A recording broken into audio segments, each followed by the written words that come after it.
En tant que cheminot, 9 fois sur 10, dès qu'un mouvement se passe, nous sommes la bête noire, aussi bien des médias Vous pouvez que... rapprocher un peu le Oui, micro. sans problème. Merci.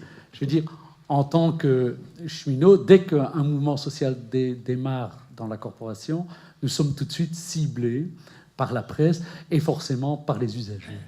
On peut le comprendre, mais pour le cheminot que je suis, moi aussi, j'ai des droits, comme tout citoyen, vous en face de moi, j'ai aussi le droit à me rebeller contre l'injustice sociale qu'on veut m'appliquer au travers de mon entreprise. Tout à l'heure, j'ai entendu la représentante des magistrats à qui on a saqué, je vais dire, les moyens financiers de pouvoir fonctionner correctement. Chez nous, le gouvernement actuel, c'est 3 milliards d'économies.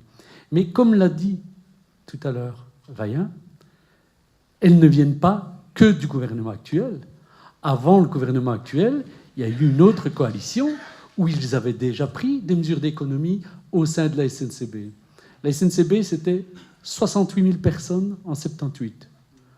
Aujourd'hui, je dis bien aujourd'hui, en fin 2018, nous devrions être 31 700 sur base de protocole.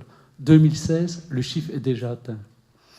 Qu'est-ce qu'il a été demandé à la SNCB récemment? 20% d'économie. Comment arrive-t-on à faire une économie au sein de la SNCB? Il y a 2 moyens. Ou on supprime des trains, ou on élague dans le personnel. Mais la SNCB, elle a un rôle de sécurité aussi à respecter. Et ce rôle de sécurité, aujourd'hui, nous le dénonçons. Malheureusement, il est de plus en plus mis à mal. Au-delà des conflits sociaux, il y a aussi la sécurité du citoyen qui prend les trains. Tous les matins, je prends moi-même le train. Et je peux vous dire qu'un lendemain de grève, j'en prends plein mon grade sur les quais. Mais je dois répondre la même chose aux gens. Qui, ici dans la salle, n'entend pas train supprimé pour raisons techniques? C'est simple à expliquer.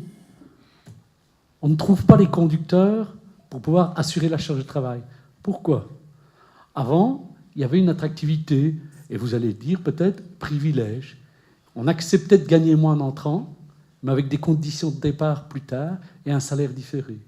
Ce salaire différé, il a été transféré en pension, qui n'est plus du tout la même chose. Et qui dit pension, application de la loi du gouvernement. Qu'est-ce qui s'est passé ici, pas plus tard que dimanche? Déclaration gouvernementale. Samedi, nous apprenons par la presse les mesures qui vont être prises en matière de retraite dans un budget important. Pourquoi dans un budget? Il y a une commission nationale des pensions qui est mise en place et qui, théoriquement, va régler la situation de toute une série, pour certains, d'inégalités. Je prends les déclarations du ministre Bacquelaine. Pour d'autres, d'injustice, parfois des collègues qui travaillent dans le secteur privé. Et pour nous, qui est une variante d'équité et de ne pas tomber dans la pauvreté le jour où nous serons à la retraite. C'est un choix que nous avons fait. Eh bien, samedi dans la presse, apparaissaient déjà les mesures d'économie. Quelles mesures d'économie étaient faites? 2 secteurs qu'on vous présente comme des privilégiés d'être, je vais dire, indemnisés en temps de retraite en 48e. Est-ce que vous vous êtes déjà posé qui est encore payé aujourd'hui en 48e? Je peux vous en citer plus de 10. Non, on en fait paraître 2 dans la presse. L'armée et les conducteurs de train. Donc je ne dis pas l'ensemble des cheminots, les conducteurs de train. On les cite de privilégiés. Il y a aussi des raisons pour lesquelles ils en étaient là. Ce sont des gens qui ont mené des luttes avec l'ensemble de la corporation, sédentaire et roulant, et en fonction des contraintes qu'on leur demandait dans l'effort journalier du travail, c'est-à-dire les contraintes horaires, les contraintes de déplacement, parce qu'il faut savoir qu'un conducteur, pour commencer à 4 heures du matin, il a besoin de sa voiture, mais qu'il n'y a pas d'intervention de la part de la SNCB dans ces frais de transport, contrairement à ce qui existe dans d'autres entreprises. La SNCB, ça n'existe pas. On vous dit, vous avez le train gratuit. Ah oui? Et si le conducteur, il doit commencer avec le premier train à 4 heures du matin, où est-ce qu'il trouve le train gratuit? Mais c'est la réalité. Donc, vous avez entendu hier les mesures, et qu'est-ce qu'on dit? Et c'est là qu'on dit le danger de prise de décision. On a retiré de la loi qui allait discuter dans la Commission nationale des pensions les cheminots, pas l'ensemble, le personnel roulant, et on a retiré l'armée. Et on les met dans une loi budgétaire. Ce qui veut dire, comme parlait madame tantôt, entre la compréhension, ce que vous avez droit et ce qu'on applique, ou bien on y déroge un petit peu, ou on y déroge totalement. Ici, c'est vraiment un bond énergétique qui vient d'être fait, je veux dire comme ça, vu qu'on retire de la commission nationale des pensions et on le met dans une norme budgétaire qui sera votée, je veux dire, fin décembre. Donc d'ici fin décembre, vous devez vous attendre à ce que si nous ne trouvons pas d'accord, à de nouveau passer votre colère sur les cheminots, mais à juste titre, parce que si j'étais conducteur de train et même demain les sédentaires dans le cadre d'inaptitude physique, mais je ne peux pas accepter d'être traité autrement que les autres citoyens. J'ai aussi mes droits. Donc, si demain je déclare un mouvement social, comme je vais voir, beaucoup de cartes rouges vont me tomber sur le dos, comme j'ai vu tout à l'heure, à juste titre, mais j'ai des droits à défendre. Alors, on nous dit, il n'y a pas moyen de faire d'autres actions. Il n'y a pas moyen de trouver d'autres sujets. Nous avons fait une fois la grève gratuite. Donc, on disait, tout le monde peut entrer gratuit. Vous savez qui a payé? Les organisations syndicales. Nous avons été attaqués au tribunal, nous avons dû payer. Parce qu'il y a une loi qui dit que si on empêche le citoyen à payer ce qui lui est réclamé, parce que le service public, ça vous appartient, donc je n'ai pas non plus à jouer avec votre argent. Nous avons été pénalisés. Donc, plus question pour nous de faire le transport gratuit ou pas le contrôle. On ne va pas non plus s'auto-suicider. Alors, il y a eu le conflit que vous avez vu en mois de mai et juin. 11 jours de grève. Ce conflit, comment est-il venu? Il est venu tout simplement qu'à la suite des mesures gouvernementales, comme je l'ai dit tout à l'heure, on a imposé 20% de réduction à notre entreprise, et notre entreprise, elle doit trouver cet argent. Il y a eu l'ajustement en personnel qui se fait aujourd'hui, on a un manque criant, mais en plus de ça, on ne trouve pas sur le marché toute une série de métiers techniques qui ne sortent plus de l'école. Pourquoi? Tout simplement parce que pour certains, c'est dévalorisant, mais moi je peux vous dire que dans d'autres cas, certains métiers, c'est très gratifiant, même au niveau technique. Ils nous ont imposé de travailler 11 heures par jour. Est-ce que vous en êtes là? Donc rien que ça, c'est déjà un motif de rouspétance. Ils veulent imposer dans les cabines de signalisation, donc ce qu'on appelle aujourd'hui les aiguilleurs, les sous-chefs de gare, pour ne pas les citer, on veut leur imposer des shifts de 12 heures. Donc travailler 12 heures d'affilée. Tout ça pour faire une économie en personnel, ça leur permet de gagner une prestation.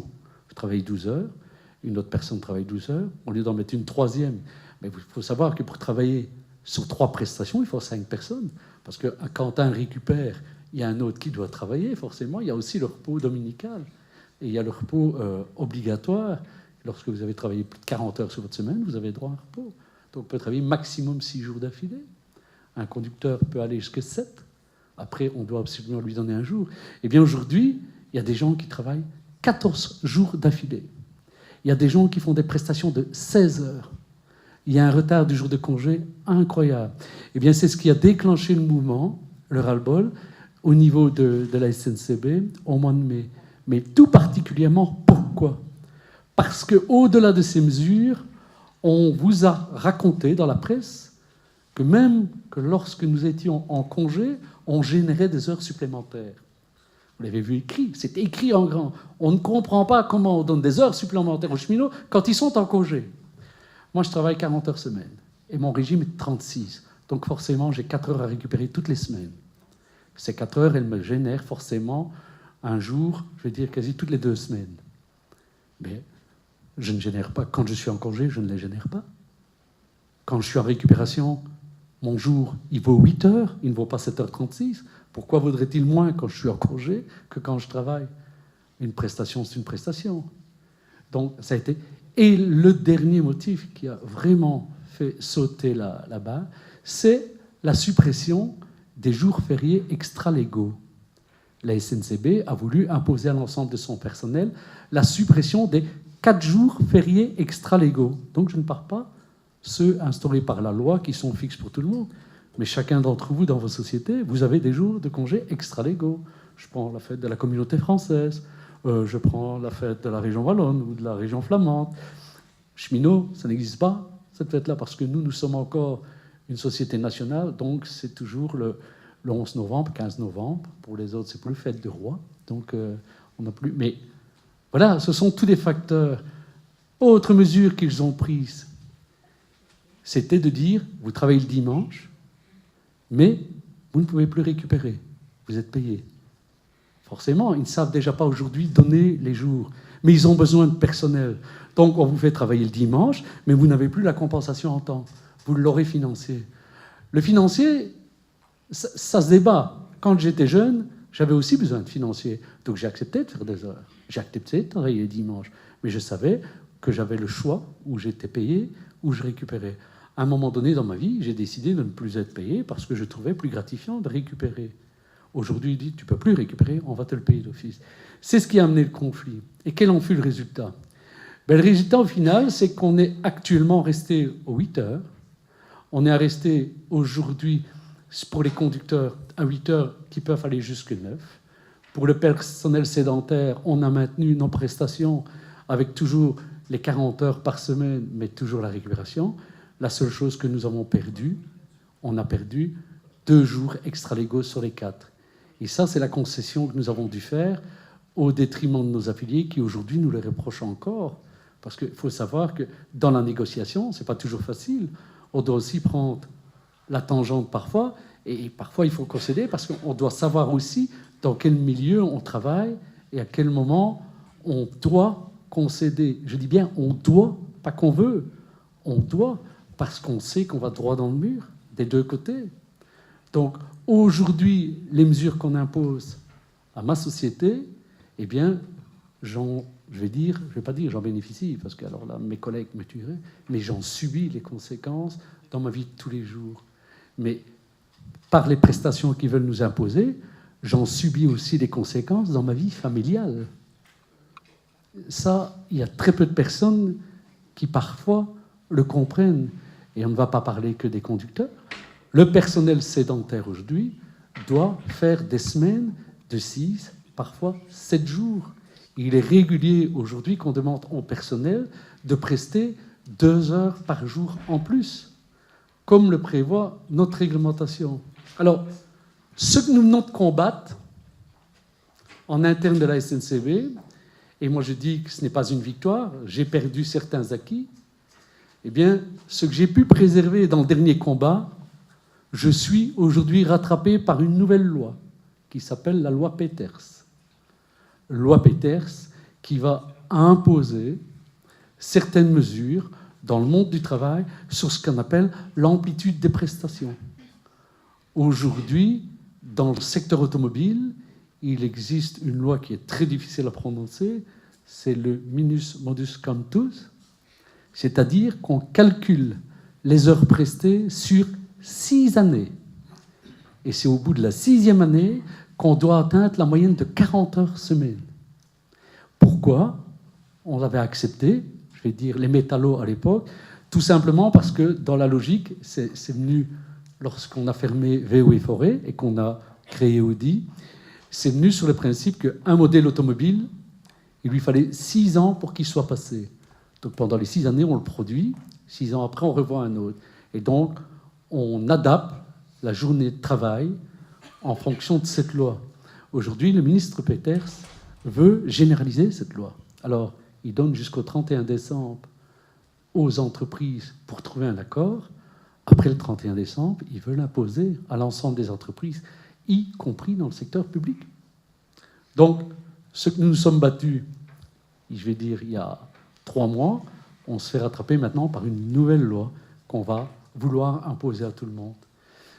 Alors, en fonction de ce qui est sorti hier, et je vais terminer par là, ben, vous devez savoir que les organisations syndicales vont être invitées chez le ministre Baclaine pour discuter de la fameuse nouvelle mesure qu'il a voulu imposer, pour voir s'il y a moyen d'entente. Et à côté de ça, pour fin d'année, nous devons instaurer à la SNCB, en partenariat, un service garanti, comme on a dit tout à l'heure, à la demande de la population, eh bien, parce que c'est ça qu'on fait, on oppose la population aux travailleurs, on veut nous imposer un service garanti, alors que moi je dis, je suis pour tous les styles de mobilité, et j'aime choquer quand je dis ça, je n'ai jamais empêché quelqu'un d'aller travailler. Je l'ai empêché d'utiliser le train. Mais il peut prendre le vélo, Il peut aller à pied, il peut aller à cheval, il peut aller en voiture. Je ne l'empêche pas d'aller travailler. Ça, mais moi, travailleur, je revendique mon droit à l'action de grève et collective si moyen. Voilà, j'ai fini.